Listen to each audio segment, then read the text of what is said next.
ఎవలో ఒకలొచ్చి ఏకదం అరుచుకోనిదే social మీడియాలో సొట్లు పెట్టందే పనిచేయబుద్ధి కాదు కావచ్చు కాంగ్రెస్ సర్కార్కు అనే మాట కొన్నొద్దుల సంధి ఈనొస్తనే ఉంది.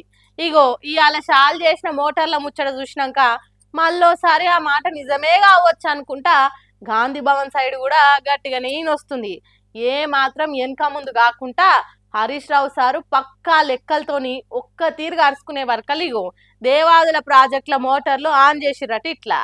ప్రతిపక్షం లీడర్లు ముల్లుగర్రతోని వెనకపోంటి తలిగితే గాని పబ్లిక్ మంచి చేసే ముచ్చట ముంగటేసుకోరు కావచ్చు పోరి పవర్లున్న పార్టీలు. దేవాదుల ప్రాజెక్టుల 10 మోటార్లు బరాబరాన్ చేసి రైతులకు సాగునీళ్ళు అందియాలని గట్టిగానే లడాయి చేసిన హరీష్ రావు కొట్లాటతోని అన్నదాతలు చూపించిన ఆవేశంతోని మొత్తానికి కదిలి దిగొచ్చింది కాంగ్రెస్.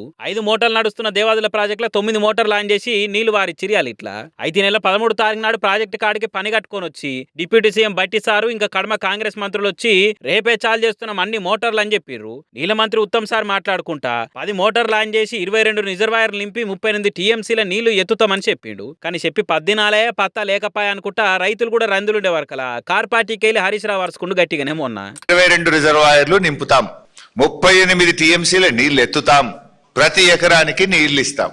వీళ్ళ మాటలు నమ్మి రైతులు నార్మల్ పోసుకున్నారు. మంత్రి కదా చెప్పింది, నీళ్ల మంత్రి కదా చెప్పింది, జిల్లా ఇన్ఛార్జి మంత్రి కదా చెప్పింది. వీళ్ళ మాటలు నమ్మి నార్మల్లు పోసుకుంటే ఇప్పుడు ఏం చేస్తున్నారు? నీళ్లు ఇవ్వట్లేదు, నీళ్లు ఎత్తడం లేదు, నీళ్లు ఎత్తడం లేదు, రైతాంగానికి నీళ్లు ఇవ్వడం లేదు.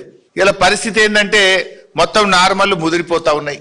ఇట్లా అన్నదాతల అరిగోసాలని వరుస పెట్టి చెప్పుకుంటా నాట్లేసిన రైతులకు న్యాయం చేయాలనుకుంటా గట్టిగానే ఫైటింగ్ చేసుడుతోని మొత్తానికి ఇలా 9 గేట్లు ఎత్తిరు అనుకుంటా సోషల్ మీడియాలో గట్టిగా తిప్పుకోబట్టిర్రు బీఆర్ఎస్ కార్యకర్తలు. మరి ఇంకా కడమ పాలనా కాలంలోనన్నా అస్తం పార్టీలోని ప్రతిపక్షాలు పంచాయత్ చేయకముందే పనితనం చూపించే ఆలోచన చేస్తారేమో చూడాలిగా.